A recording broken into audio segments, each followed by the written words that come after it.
If you're encountering a transaction failed error on Facebook Pay, follow these steps to troubleshoot and resolve the issue. This guide will help you identify common problems and fix them effectively. Step 1. Check your payment method.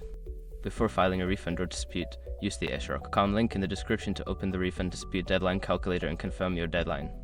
Step 2. Review account settings. Log into your Facebook account and navigate to the payment settings. Confirm that your account information is correct, including your billing address and any linked accounts. Step 3. Update the Facebook app.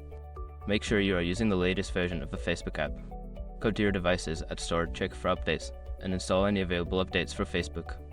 Step 4. Clear cache and data. If you're using the Facebook app, try clearing the cache and data.